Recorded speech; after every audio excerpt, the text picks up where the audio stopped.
Good afternoon, everyone, and thank you for tuning in for today's virtual public event on the rapidly shifting economic outlook for US-China economic competition. We're hosting you here at the Scowcroft Center for Strategy and Security's Asia Security Initiative at the Atlantic Council.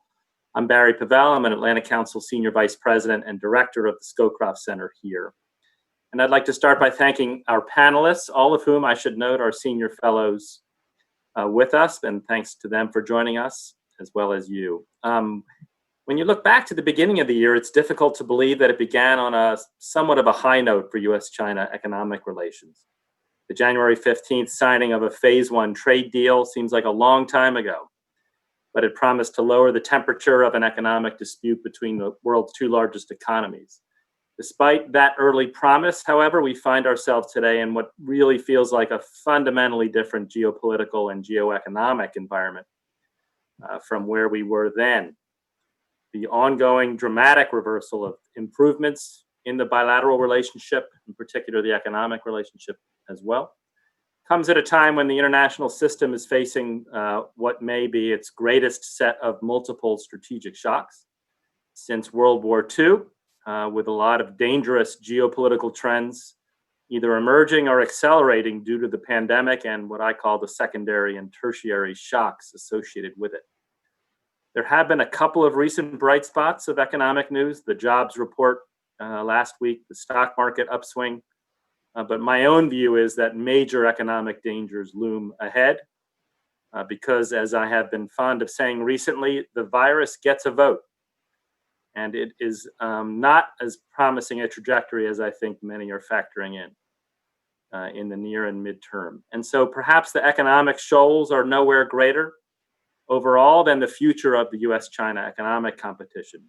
So today's discussion is really important to the work we've been undertaking in the Scowcroft Center for Strategy and Security, where we continue to grapple with the fundamental questions of what the world we face will look like in the aftermath of the virus, while remaining committed to offering practical solutions to the challenges we face, all within nonpartisan strategies. Really, for us, in honor of General Brent Scowcroft's legendary career of public service, US-China competition certainly will be a major factor shaping the post-COVID-19 world order. And as the United States continues to try to contain the virus, as well as deal with the economic recession, as well as deal with systemic racism and injustice, it means that working with allies and partners is more crucial than we've ever had before. And so just a couple of reminders before I pass it to Dr. Mian Oh, who is the Director and Senior Fellow of our Asia Security Initiative. Today's discussion is public, it's on the record.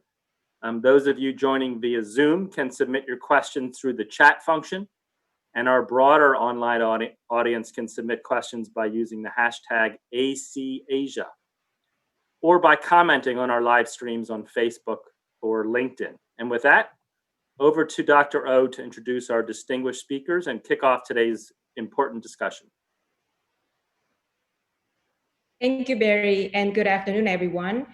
I'm so delighted to be leading today's discussion along with three of our truly outstanding senior fellows, all of whom have deep expertise on China and US-China relations, and we'd like to focus on economic aspect of the US-China relationship today. As Barry mentioned, US-China strategic competition seems to have intensified in recent months with the COVID-19 pandemic and struggling global economy. US-China rivalry has escalated over the origins and handling of the outbreak at the beginning, and the Trump administration has stepped up measures to confront China economically and geopolitically, including strengthening restrictions against Huawei to protect US technology and related industries. The administration is also pushing to implement a policy to restructure global supply chains to reduce their reliance on China, along with its reshoring plan, and has been urging allies and partners to join such an effort. In response to Chinese new security law to consolidate its control over Hong Kong, the US has also declared to end its special economic and diplomatic relationship with Hong Kong, as well as sanction Chinese and Hong Kong officials and Chinese companies listed in US financial markets. As US-China relations seems to be approaching an unprecedented low point since the Tiananmen Square massacre, I hope today's panel can explore critical questions about the future of the US-China economic relations and its implications on US national security. With that, I'd like to briefly introduce our panelists from jumping into the discussion. First, we have T. Roberts, an award-winning journalist and author of the recently released book, The Myth of Chinese Capitalism, The Worker, the Factory, and the Future of the World. For more than 2 decades, Tiff was based in Beijing as China Bureau Chief and Asian News Editor at Bloomberg Business Week. Next, we have Lulan Miller, co-founder and CEO of China Beige Book International, which provides independent data and in-depth analysis on every key component of China's diverse economy, from growth dynamics to labor market and inflation trends to the world's only tracker of the credit environment and shadow banking. Last but not least, we have Bob Donor, who recently completed a career of 20 years at the US Department of the Treasury, where he served in 5 successive administrations. His last position was Deputy Assistant Secretary for International Economic Analysis and Senior Asia Advisor. Thanks to all 3 of you for agreeing to join today's discussion. Before we get started, I'd like to remind our audience that they can submit their questions via the chat function in Zoom, and those watching the live stream can tweet their questions at AC Scowcroft. With that, I'd like to kick off today's discussion with a question for all of you, which is, do you think if are we witnessing the collapse of US-China economic relations? Are we ready for decoupling? And if decoupling must happen, in what way should it be guided? What has the Trump administration has gotten right and wrong in its China policy? And I'd like to start with Luland.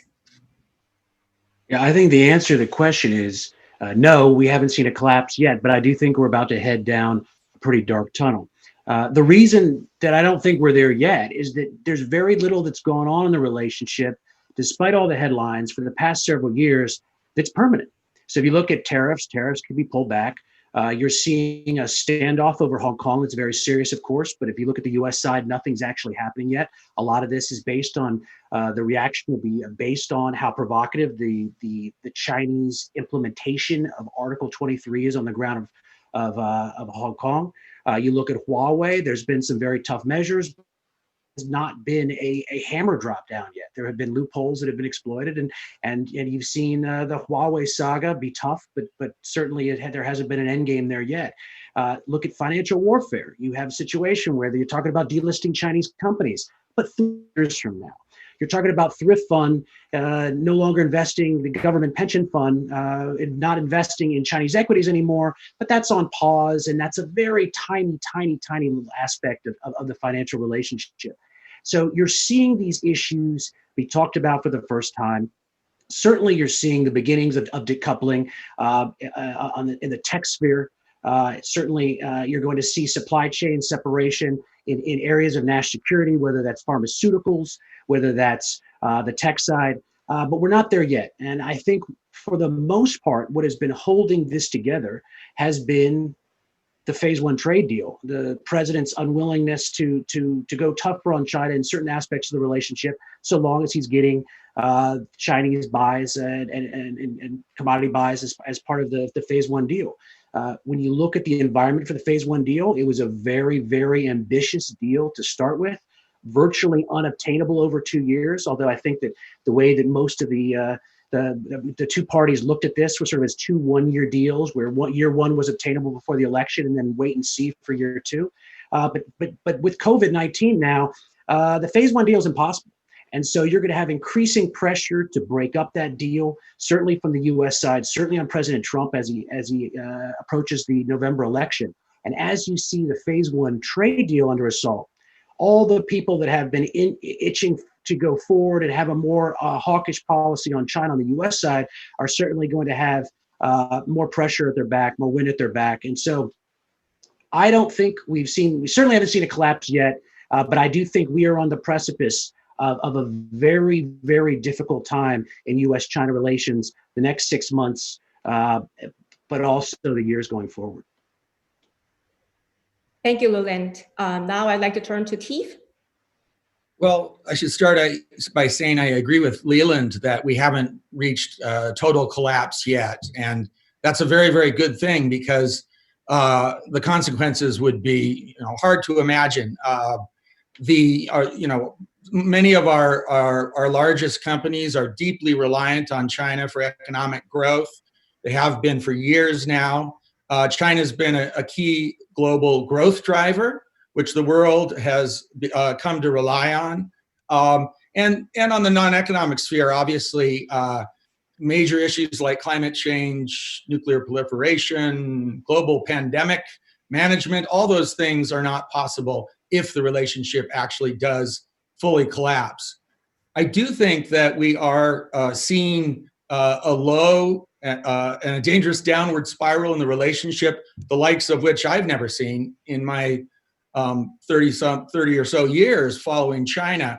I think we're seeing, as Neon, as you referred to in the introduction, lows that are comparable to what happened after the Tiananmen Square massacre 31 years ago. So I am very worried.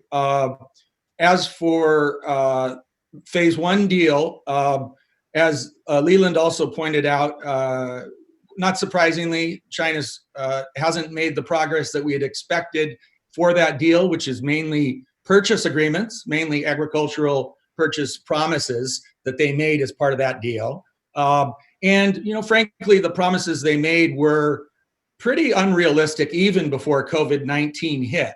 So now that we have COVID-19, I'm not the least bit surprised that phase one is not being met. The concern I have is that to my mind, phase one was never the real deal. It was, as I said, mainly based on purchase agreements, whereas this later hoped for phase two deal was where we were going to deal with the real structural difficulties in the relationship and deal with the fact with some of China's very mercantilist policies. And those are, we all know those, that's forced or coercive technology transfers for companies that want to invest in China, very poor protection of intellectual property rights, and also subsidies for Chinese companies that mean that it's not a fair playing field for American and other foreign investors when they come into China. And I think we are, not only have we not reached the phase one deal, more alarmingly, I think we're very, very far from reaching a phase two deal. Decoupling, I think decoupling's been happening for a while. Naturally, as labor costs went up in China, we've seen a lot of the lower end manufacturing look elsewhere in the region. The trade war with the tariffs accelerated that process. And of course, COVID-19 has been a real wake-up call that it's dangerous to have all your eggs in one basket, if you will, when it comes to global supply chains. So I do think decoupling is happening. I would just note, we tend to think of decoupling from our perspective. China has had a very open, sometimes they're not so open about it, but often open policy of decoupling themselves. Going back even before the present leadership, we had a policy called indigenous innovation. Now we have Made in China 2025. These major strategic policies that the Chinese government has been very much behind and very much pushed are all about creating domestic technology capacity and limiting their reliance on supply chains from around the world. So this is a form of decoupling. Last thing I would say, I give the Trump administration credit for an overdue reckoning about China's mercantilist policies. I think these issues that we're confronting in the relationship are very real. They go way back. I was writing about these things when I first showed up in China as a journalist in the 90s. These same issues that we confront today, whether it's coercive technology transfer, IPR, or subsidies, and they're still around today. So an overdue reckoning with China's mercantilist policies. I'm not as comfortable with the way it's been pursued. The sometimes erratic approach to China, the heavy reliance on tariffs, and then again in the phase one deal, very much an emphasis on purchase agreements rather than on dealing with some of the underlying conflicts or issues in the relationship. Great. Thank you so much. And now I'd like to turn to Bob. Thanks, Mian. And for those in the audience, if you're having trouble with the chat function submitting your questions, try the Q&A. That might work as well. I have enough disagreement with my colleagues to make this an interesting session, I think. I don't disagree with the trajectory, but I think we're in a much darker place now, a more confrontational, more conflictual relationship with China than either of my colleagues outlined. In 2016, it was clear that we needed a reset for U.S.-China economic relations. The economic negotiations with China were extensive, exhaustive, incremental, often unproductive, and there had been shifts in the economic policy and also the strategic policy of the Xi administration that were objectionable and needed to be brought up. There was a perfect opportunity at the beginning of the new administration to reset the relationship, and the Trump administration seized that opportunity. I think the other thing that they did right was in the USTR's 301 report on China, set out the issues that really mattered.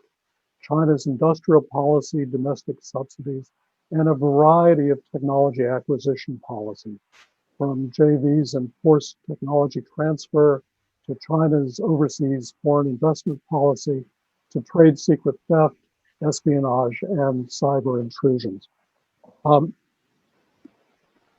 The problem was the execution. The focus, the direction of the administration's China economic policy kept changing over time. And we really didn't make any effort to include our allies to develop a common wall, a common set of demands of China. The first trade deal of a new administration is always going to be the big one. And the administration chose the big transaction, the big buy, over addressing the issues that they'd laid out in the 301 report. I think, unlike my colleagues, I don't think the phase one deal is dead. It is the sum total of everything the Trump administration has been able to do to date in its most important trade policy relationship. It'll certainly be an issue in the election campaign. Tellingly, a couple weekends ago, after President Trump had said that he was thinking of tearing up the trade deal, China quietly announced that their major state-owned grain purchasing agencies were pausing their orders from U.S. Suppliers, threatening a critical constituency of President Trump, one that had suffered the most through the negotiating process. Will China meet the targets of the trade deal? No, almost certainly not. But by election day, we'll only have U.S. trade data through August, 2/3 of the year. A couple months of trade data, June, July, August, could set the tone of the presidential campaign, depending on what the Trump administration has done up till then. The phase one deal is not dead, but the phase two deal is.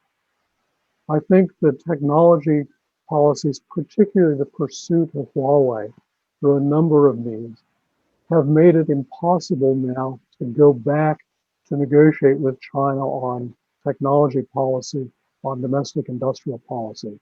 If anything, they've led China to double down on the policies that we would most object to. As for the economic relationship itself, administration governments are always a set of competing views, a set of competing interests. I think in the Trump administration, we've moved from a belief that a direct confrontation of China through hard negotiations with real economic leverage on our side can lead to changes in Chinese behavior and address the issues that we've identified. Instead, what we've moved to is a belief that China is implacable, that Chinese behavior won't be changed, and therefore China has to be confronted and has to be prevented from taking action in a variety of means where possible. I think that's a very ominous trend in the relationship. And ironically, what it's done is it's strengthened the hawks in the Chinese government. We've created a mirror image of ourselves in China, creating the situation that we feared was the case. Thank you all and for sharing your opening remarks, very insightful and sharp. And I'd like to come back to Huawei and global supply chain later, but I'd like to raise questions, like to hear your views on Hong Kong. What was Chinese thinking in making their decision on the new security law in Hong Kong? And do you think it was a smart move for Xi Jinping? And likewise, with Trump's decision to end its special economic and diplomatic relationship with Hong Kong, will this move generate any strategic gains for the United States that justifies the cost, including harming Hong Kong's economy and people? And I'd like to start with Lillian. Well, the move wasn't entirely unexpected. If you look at the schedule simply for domestic politics in Hong Kong, you've got legislative council elections in September. If elections were to go forward, the pro-Beijing side would get slaughtered in these, and this would not look good for Beijing. It'd be a further embarrassment considering the last set of elections, the district council ones went against Beijing as well. So there was a window to do something about it if you didn't want those elections to go through. The window is right now through about July. You either punt the elections, you push in Article 23 legislation to take over Hong Kong. And clearly Beijing thought that even though that's the more draconian move, that it was worth it. Do I think that this was a shrewd move? No, I look at it and I see tremendous risks on the side of Beijing. But what appears to be going on right now is a calculus inside of China that things need to be solidified internally, whether it's rallying around the flag with these wolf warrior diplomats going out and antagonizing the world instead of creating goodwill, whether it's going out and grabbing Hong Kong, even though the entire world is outraged by it. There seems to be a complete reversal from the past several years where China was on the international stage trying to make gains, particularly in the wake of the Trump administration antagonizing a lot of people. And this seems to have gone totally by the wayside. We still don't know how this is going to pan out. One of the advantages for having what the Trump administration did, which was announce a severe potential pullback and special status and other aspects of the relationship, but not do it yet, is that the United States can now watch from afar and see how Article 23 is implemented. So to the extent you can affect how Article 23 pans out, I think it's very important because we don't know what the legislation is going to be retroactive. Is it going to is it going to ensconce the Chinese security services openly? How much will they take advantage of that? To the extent they do, this will make the U.S. Congress irate, and it'll raise the temperature in the relationship. So right now, nothing has happened on the U.S. side on Hong Kong. I think that there is a desire to wait and see how Article 23 is finalized and implemented, and then you'll see the reaction. Look, if the Chinese decide that they want to be as provocative as possible, and you start seeing bookshop owners disappearing, Hong Kong protesters with relationships back in the States disappearing and being extradited secretly back to China, I think that this will take the relationship to DEFCON 1 immediately. And I think some of the things that are not on the table right now, like banking sanctions for China, will suddenly become on the table. So it's a real window for there to be a ramp down in potential tensions with the way that Beijing rolls out Article 23. I don't know that's going to happen, but if it doesn't happen, I think we're going to have an absolutely dreadful fall in terms of the relationship between the two countries. Great, thank you. And Tiff? Yeah, I'm not so sure I agree that it was, to be expected. Obviously, last year we saw the mass protests against the extradition law, which the Hong Kong government and more importantly, Beijing stepped away from. And obviously, that's not been the calculus this year. I do think that the pandemic, to a degree, has been seen as an opportunity, I would imagine, by Beijing. And that they've made this calculus that now they could push what they knew would be extremely unpopular policy, and they knew would bring more Hong Kong people onto the streets, and they knew would create a strong negative response from countries around the world, including the US. But they decided, for perhaps because of the pandemic and other reasons, this was the time to do it. I think that what we're seeing in Hong Kong with the decision to push the national security law is a very obvious sign that, at least for now, the leadership in Beijing, and particularly, I think, Party Secretary and President Xi Jinping, has decided that politics, when it comes to Hong Kong in particular, is more important than economics. They know that this is going to hurt the Hong Kong economy. They went through with the national security law, regardless of that fact. I'm not surprised that we're seeing this kind of a tough line from Beijing, because that's what we've been seeing, frankly, for at least the last 5 years. I do agree with Leland that this old Deng Xiaoping, the former leader, dictum about keeping your head, hiding your abilities and biding your time, there's a Chinese saying, that's been clearly abandoned under Xi Jinping, where we can see that in the South China Sea. We can see that when Chinese PLA jets fly across the unofficial midline in the Taiwan Strait. And we can certainly see it with the national security law in Hong Kong. So I think there's been this calculus made that it's sort of the old politics and command model, rather than focusing on the economy. I think that it probably is a very popular move within China. It's very important to the Chinese leadership that they continue to demonstrate that they are powerful, effective leaders. It hurts them when the Chinese public starts to think that they are not. And I think most Chinese in the mainland are very supportive of a crackdown on Hong Kong. And I say that, I'm not happy about that, but that's been my experience for many years living in China. There's a real strong nationalistic strain. I do think as well, this may be a moment when Xi Jinping and the rest of the leadership in Beijing feels that doing something dramatic, acting tough overseas might be helpful in distracting from economic problems at home, which I anticipate are going to become far more severe later this year in China, particularly as the global economic downturn hits China's exports even more dramatically than it has already. Last thing, the Trump response, the Trump administration response, I really think it depends on how this Hong Kong Human Rights and Democracy Act is applied. For example, visa restrictions. I think if visa restrictions were applied to key Chinese officials or Hong Kong officials, that might be effective in that will be very unpopular, and it could put a curb on more strong actions by Beijing. I think if the policy was enacted so that all Hong Kong people, lose their ability, their visa privileges with the U.S., that would be very, very sad, and it would not be good at all for the Hong Kong economy either. And the last thing I would say, obviously, this is an annual review that the State Department does.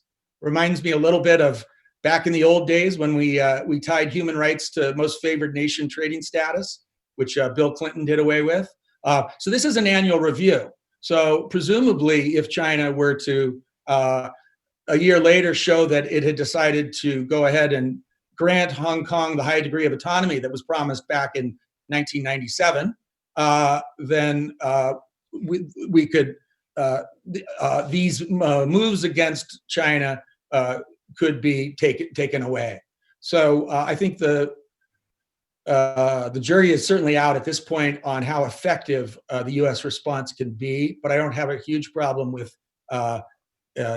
starting to apply what is, an act that was passed, in our democratic system in the U.S. and which is supposed to take these actions if China is not providing that high degree of autonomy to Hong Kong. And I think with the National Security Act, it's very, very clear that they are not doing so. Thank you, Tiff. And Bob would like to. So I agree with what my colleagues have said, with one exception. I think once the switch is thrown, it doesn't get switched back. I think we've made a decision.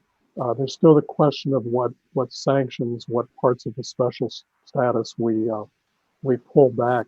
I also think that this was done to play a populist nationalist card in China. The Xi administration, the government was under criticism for the handling of the pandemic. The one thing that strikes me that hasn't been mentioned is I think the Chinese government is going to try very hard to preserve the two systems part of China, Hong Kong, to try to pass the security law, exert political control, but still keep the Hong Kong economy and financial system the way it was. And I think that's going to be very hard. Hong Kong will become more of a Chinese city. It'll be subject to more of the operating difficulties and restrictions that foreign firms face when they operate in China. It'll be hard for investment analysts to write negative reviews on Chinese companies.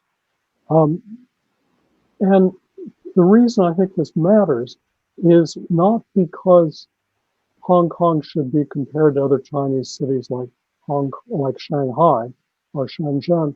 That's not really the alternative. Hong Kong is an alternative to New York and to London, to the global capital markets, and has advantages to China in terms of the ability to experiment with things like the Stock Connect, and also the ability to exercise control. So I think this is an action that basically the Chinese have far more influence over Hong Kong than the United States is. And I think this is an action that will come at a cost to the Chinese government. Thank you all. And like I mentioned briefly at the beginning, the Trump administration has recently enacted additional policies on Huawei in an effort to stifle the growth of Chinese tech giants, underpinning Chinese aspirations of economic domination through global tech leadership. So how seriously does this rule threaten Chinese aspiration of such global economic leadership, and particularly when it comes to advanced technology? And what do you think, what is right and wrong about this policy? Len? I'm going to answer this question a little bit different than I usually do. Some of you out there think we should be really tough on Huawei. Some of you think we shouldn't. I would argue that the single worst policy to possibly have would be to talk a big game and then not follow through. So maybe you want to let Huawei have a little bit more latitude. Maybe you want to crunch down. But what you don't want to do is threaten Huawei's existence, put the Chinese government into a panic, put the Chinese tech sector into a panic about competing in the United States, and then not follow through with any of the things you were going to say from the very beginning. The entity list came out over a year ago. There are many of us who are explaining that the entity list is not what people think it is. There are enormous loopholes, as we've seen over the past year, to show that this is not shutting down commerce with Huawei. This is not shutting down in our U.S. company interactions or foreign company interactions with Huawei. It's not a terribly serious blacklist. It's mostly a political message at this point. I think that has recently been acknowledged, considering that Huawei has had a bit of a rough time, but has still had near record revenues last year. And I think the next step has been from the Department of Commerce was to move to a direct product rule. So at this point, you're looking at a situation where the Department of Commerce has to give licenses to businesses that operate that are with the United States, the United States is providing technical inputs to, if they want to operate with Huawei. Now, this is a potentially very big deal, but it's only a big deal if it's not accompanied by a series of backdoor licenses that will allow everyone to do what they were doing from the very beginning.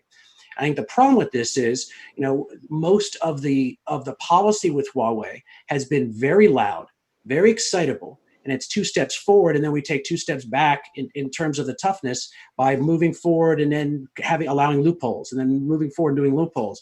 I would say that there needs to be a sort of a reckoning with the United States government on how much do we really want to be pushing against Huawei? And if we are pushing against Huawei, why aren't we following through on Huawei? And if we're not following through on Huawei, does it mean we don't want to be following through on Huawei? Or does it mean that there's other issues in the relationship, like buying soybeans that are seen to be taking a higher precedent, to priority?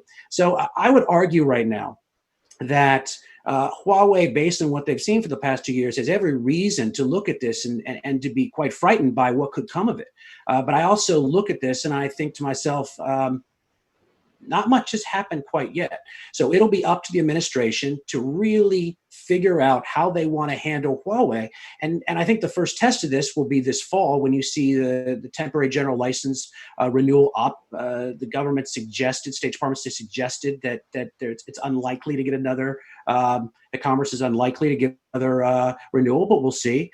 You'll see the licenses for the to working with Huawei. Will there be licenses? Will there be exceptions? What will it be? And then again, even if there is a situation in August and September and October where the policy is tough, is this permanent U.S. policy, or is this a pre-election message that will be reverted back to the second that we have the election over and we're back to either a first term of Biden or a second term of President Trump? So a lot of people look at the Huawei policy and see this very sort of shrewd, tougher policy. What I see is two minds clashing with the in an indecisive way, with an inability for one side to win out. And I think the fact that we continue to have moves that frighten Huawei, activate it, energize it, and then fall back on allowing loopholes on it is actually creating a lot of friction in the relationship, in Huawei policy. And I hope that smart people figure this out in the coming months. Thank you. Keith? Yeah, well, I agree that having these extensive loopholes, which have been there to date, is not helpful at all and is not a workable policy. So if we keep threatening them and not following through, that's not a workable policy at all. I noticed, I think TSMC was saying yesterday that they were quoted saying, we can still ship Huawei chips, and then they didn't answer whether they were actually doing it. So I think all the companies are trying to figure out what exactly they can still get away with. But my approach to the problem is slightly different in that I think ultimately all the restrictions in the world are going to be very, very hard to implement as long as Huawei is providing fast, cheap chips and cheap telecom gear, rather, that the countries around the world want. And that's why we've been struggling with our allies to a degree, including Germany and the UK and so on, who make this calculus that it's still, that there may be security risks to Huawei equipment, but the affordability and the technological sophistication is good enough that they want to go forward with it. And frankly, they are also aware that China's not the only country that might be spying through telecom equipment, and so I think a lot of them think, hey, China doing it or someone else doing it, we've got to make these other calculations based on economics as well. So I think that setting aside restrictions for a moment, I think it's really important that the U.S. put a lot more effort into actually put a lot more money through Congress into R&D to try to actually create viable alternatives to Huawei in terms of telecom equipment. Spend a lot more on innovation on 5G and then on 6G, so we have something that is actually attractive beyond just battering other countries over the world with possible penalties or or just constantly talking about our security concerns, but actually provide a product that they would like to buy as well. I think that another concern I have along the same lines is the new visa restrictions we're seeing on Chinese graduate students across a whole wide range of technology areas. I saw some recent research that showed that I think 90% of Chinese PhDs that do study AI stay in the United States. Obviously, there is an issue here with our technology seeping out. I'm not naive about that, but I do think that the U.S. strength in the past has been attracting some of the best and brightest minds around the world to come study here and stay here. And I think longer term, that's what we should be doing in our competition with Huawei, with China technology more generally, and around the world. Thank you, Bob. So the United States has demonstrated that it can destroy Chinese companies. The initial sanction on ZTE, before ZTE agreed to have its board resign, have a monitoring system in place to change its policies vis-a-vis transactions with rogue states, took place because ZTE faced a life-threatening situation. U.S. sanctions on Fujian Jinhua over an intellectual property dispute with Micron basically forced the company under. It's not clear to me what the administration wants for the ultimate result for Huawei, but it seems to be that they want to weaken or destroy the company. That's certainly the conclusion that I think the Chinese have drawn. And the reaction is not surprising. The Chinese have decided to develop their own alternatives to create technological independence rather than dependence on the United States. Thank you. So I'd like to hear your thought on the U.S. drive to restructure global supply chains that all of you have commented, and we have some questions from the audience. So I'd like to move to asking those questions. So the drive to restructure global supply chains and calling for allies and partners to actively participate in this effort. But also at the same time, restructuring of global supply chain is a long-term project, and that each country and company has different interests, sometimes conflicting and converging when doing business with China. So to what extent is this policy realistic in your view? And what are the opportunities and challenges for US firms and like-minded countries and their firms? Roland? The policy is not realistic if supply chains are considered monolithic, but they're not. The supply chains are not monolithic. So if you look at this from a priority standpoint, what will get the first look, particularly by the U.S. government, are ones that involve national security. So you're already seeing technology supply chains being changed right now. You're already seeing a lot of talk about pharmaceuticals because of how much of the input chemicals go into the pharmaceutical chemicals come from China or go through China. So there will be supply chains that are, from a political standpoint, prioritized, and those will be changing, and you're already seeing that right now. Others are going to be very difficult to change. You know, when you look at what's happening in the IT sector has been looking for plan Bs and contingency plans for years and years, and they're working on it. And of course, there's Southeast Asia, and of course, there's Mexico, and of course, there's plenty of other countries that would love to inherit some of the supply chains that are in China, but they're not cost-effective ways to do this in scale. And I think one of the main reasons why COVID comes into this has become so important is that even with the trade war, where, you know, we work with many companies who are constantly trying to figure out how much they have to adjust their supply chain based on the worries in the relationship, based on other geopolitical factors. You know, they were attuned to U.S.-China tensions for years, but they didn't think that this was enough to truly take the plunge, particularly when there was going to be a big revenue hit from it. I think COVID is changing the mindset for a lot of these companies, because it's no longer about just earnings and share price. It's about having vulnerabilities that are not being dealt with. And I think right now that this is sort of an evolution more than it is an overnight process in terms of companies saying, look, we have got to cut down these absolute reliances on certain countries, certain supply chains, and move out of there. This doesn't mean it's going to happen overnight again, but it means that this is part of the corporate discussion, which again, I think boards would have fought against before because that's not what their shareholders wanted to hear about. Now the shareholders understand the risks. They saw what happened in the trade war. They see what happened when COVID shut down first the Chinese economy and then the US and European and other economies. You can't get goods from country to country. So I think that this is becoming an issue, but it's something that's going to take an evolution over many years.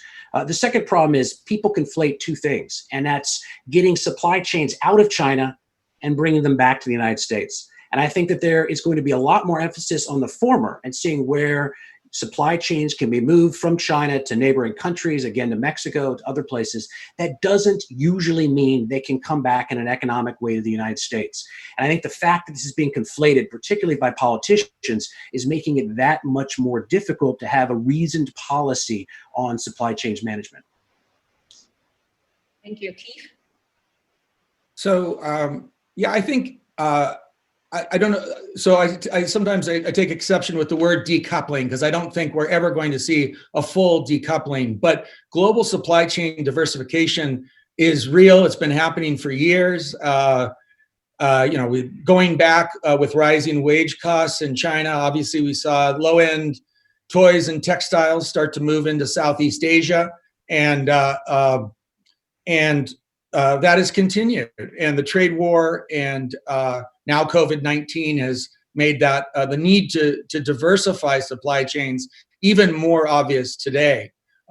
Going back a couple years, we already saw Apple telling some of its largest suppliers, including Foxconn, but also Wistron and Pegatron, to move some of their production outside of China. But there's some big caveats to that. Number one, the fact that many of these big companies that have situated their supply chains in China, they're not just there to export. They're actually there for the China market. And you certainly see that with Apple, and you see it with a lot of other companies as well.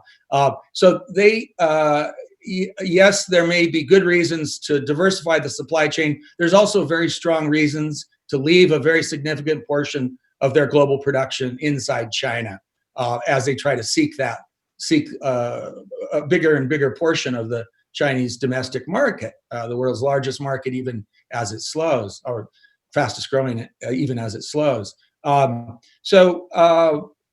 do agree with Leland that it's a mistake to think that global supply chain diversification or decoupling equals reshoring. And in most cases, I frankly don't think that's going to happen at all. I mean, Mexico is now cheaper than China in average manufacturing wages. Makes a lot more, but Mexico is a lot cheaper than the average manufacturing wages in the U.S. It makes a lot, that's right on our doorstep. So you can have proximity without actually situating your supply chains back into the U.S. We've seen this saga of Foxconn in Wisconsin, where promises were made and trumpeted by both Foxconn and also by the Trump administration to make these enormous investments and employ a certain number of people in Wisconsin. Well, last I checked, that's absolutely not happening. And Foxconn has backtracked on that repeatedly about what actually they want to do, and said quite simply, it makes no economic sense for us to situate such a large manufacturing facility in Wisconsin, despite their earlier promises there. Thank you. Now I'd like to turn to Bob. Just very quickly, I agree. I think supply chain reallocation is the issue of the day. Lots of discussion about it, particularly after COVID. I fear that a lot of damage will be done by policies adopted to try to take supply chains out of China, or particularly bring them back to the United States. Supply chains evolve over time, but they're extremely difficult to uproot and to move. And the reason is it's not just labor costs. In fact, what we've done through supply chains is we've firms have relied on specialized suppliers who produce for a number of buyers at extremely large scale and do so inexpensively because they're producing at scale. But also, more importantly, they get very good at what they do. They develop technology capabilities for their particular product that other firms don't have, other countries don't have. Tim Cook was asked once why Apple produced its iPhones in China and the United States. And what he said was, look, it's not simply a matter of sending the engineering designs over and then they build the stuff. In fact, it takes a lot of innovation, a lot of process engineering to be able to produce our products at scales of hundreds of millions of units with zero defects. The Chinese have that ability to do that kind of process engineering at scale. If I were to try to gather together process engineers in the United States, I might be able to fill a room. In China, I could fill multiple football fields. So with supply chain reallocation, you really have to decide what matters, what you're willing to spend the extra money on, and national security issues, defense procurement, particularly things that contain electronics that communicate, gather information, or involve external control. COVID-19, I think, is going to send people in the wrong direction. The supply shortages for personal protective equipment, ventilators, was simply because there was a huge surge of capacity and hospitals and states had run down their stockpiles. I think producing that stuff in the United States wouldn't have helped. In fact, being able to trade gives you a matter of security because you can draw on others where the demand is not as great. And even in a pandemic, we've seen variations in the infection cycle and in the intensity of demand. So this is an issue that can easily be misdirected at great cost to the United States and others. Thank you all. And I'd like to share a question from the audience. I have a question from Connor Stanton. Is it an accurate understanding of China's geopolitical and economic standing to say that it is taking active steps to construct a world in which the two options are China and America? Or is this meeting split on American endeavor accelerated by Trump admin rather than by that of Xi Jinping government?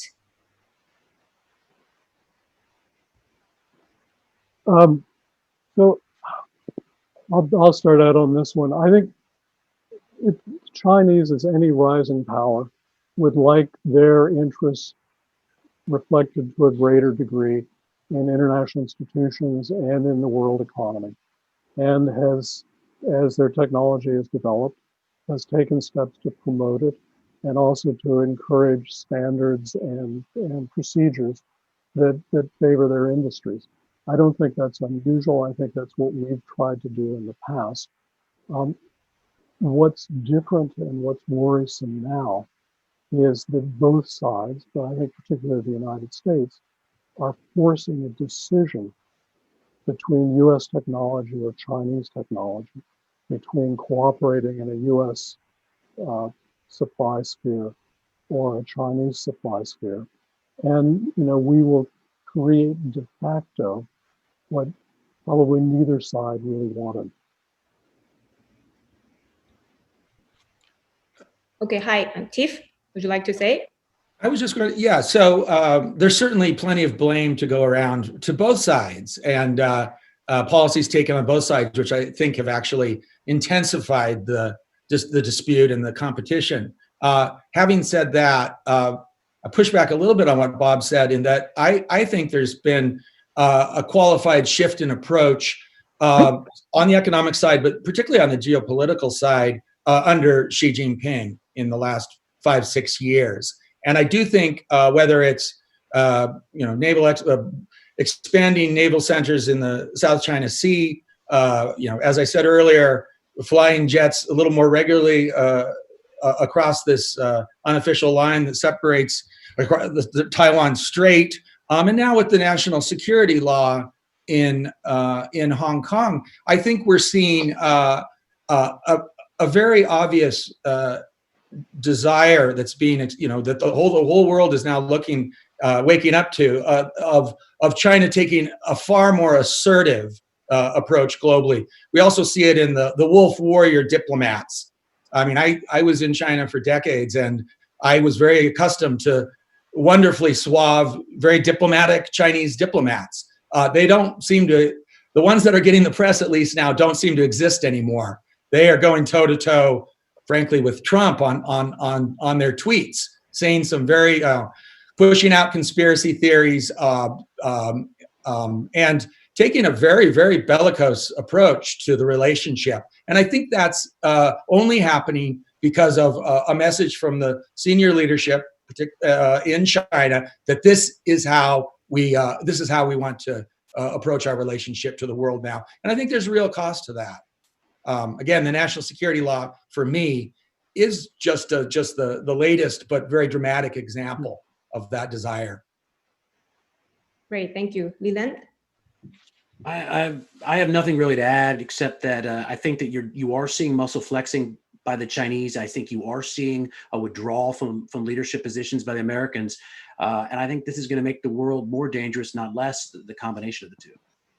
Okay, next question. Could you add Europe into the equation? How do you assess the similarity and differences in US and European approaches to China? What are the areas where the United States and Europe might take united position to get China and reform its practice?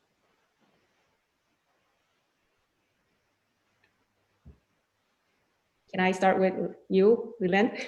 Sure. I mean, look, the problems the world has with China are not always the same, but a lot of them are. I mean, if you look at the Chinese economic model for the last several decades, it's been based around enormous amounts of subsidies and reliance on state-owned enterprises and other things that have disadvantaged foreign companies for years and years. So there is a lot of alignment of interests when it comes to pushing back on the Chinese model, the reliance on certain aspects of the Chinese model and certain aspects of Chinese trade policy.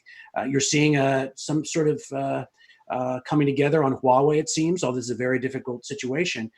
Look, the United States and Europe don't have to be on the same page on everything, but most of the things that irritate the United States are there with Europe too. If you look at what's happening in South China Sea, potentially even Taiwan Strait, freedom of navigation, these are things that the Europeans and the Americans are on a joint footing. So I think that this is a long way of saying that there are a lot of interests that are very similar between the U.S. and Europe, even if the issues are not identical. So it's a shame there's not more coordination between the two right now. I think that the Europeans have every reason to confront the Chinese in certain aspects of the relationship as the United States does, and it's a little bit of a mystery why we're not doing a better job coordinating this. Okay, how about Tiff? Would you like to say something? Oh, just quickly. Yeah, I joined a panel that was organized out of Berlin, Germany recently. And one of the concerns that was made very clear there, which I think is growing in Germany, is Chinese acquisitions of some of what Germany sees as its technology crown jewels. And one I know a bit about because I spent time interviewing the CEOs of both companies, is the acquisition by a company called Medea of KUKA, one of China's biggest robot makers. Now it belongs entirely to Germany. There were promises made at the time of the acquisition that they would maintain, they would keep the president, the CEO, a gentleman named Till Reuter, for a certain amount of time. They would keep the headquarters in Augsburg, Germany. Well, as soon as they reached the promise, the duration of the promises they'd made, they really, Medea started making some big changes, and they've replaced the German CEO. He's no longer at the company. And I think there are certainly areas of real concern that European countries, and certainly Germany, Merkel's taken a more pro-China stance, perhaps. But I think if you look at the German industry, there's a real concern about issues of like this, like Chinese taking significant shares or actually buying out some of their most important companies. They might look more like creating their own version of a CFIUS, the Committee on Foreign Investment in the U.S.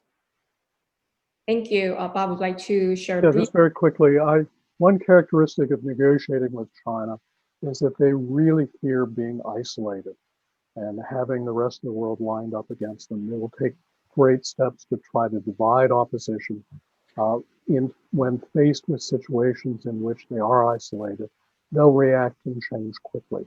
I think it was a huge mistake by the Trump administration not to line up U.S. allies, major markets, to present a common negotiating front to China. Because as Leland and as Tiff have said, the issues are the same, the complaints are the same, and a joint and common negotiating position would have been far more effective on the real issues than a go-it-alone of the Trump administration that was shooting in all directions. Thank you all. And I know that 60 minutes was too short to cover all the issues pertinent to where we stand in terms of US-China relations, which would have enormous implications on the United States' national and economic security, as well as its relations with other countries. Asia Security Initiative that I'm directing, it's watching closely on this front and will host a series of events on this issue. Our next event will be on how the US-China decoupling is impacting East Asian and Southeast Asia countries. And we will also have a dedicated session on global supply chains as we are going to publish a report. So please stay tuned, and thank you very much again for the panelists and on the audience for joining our event today. Thank you very much.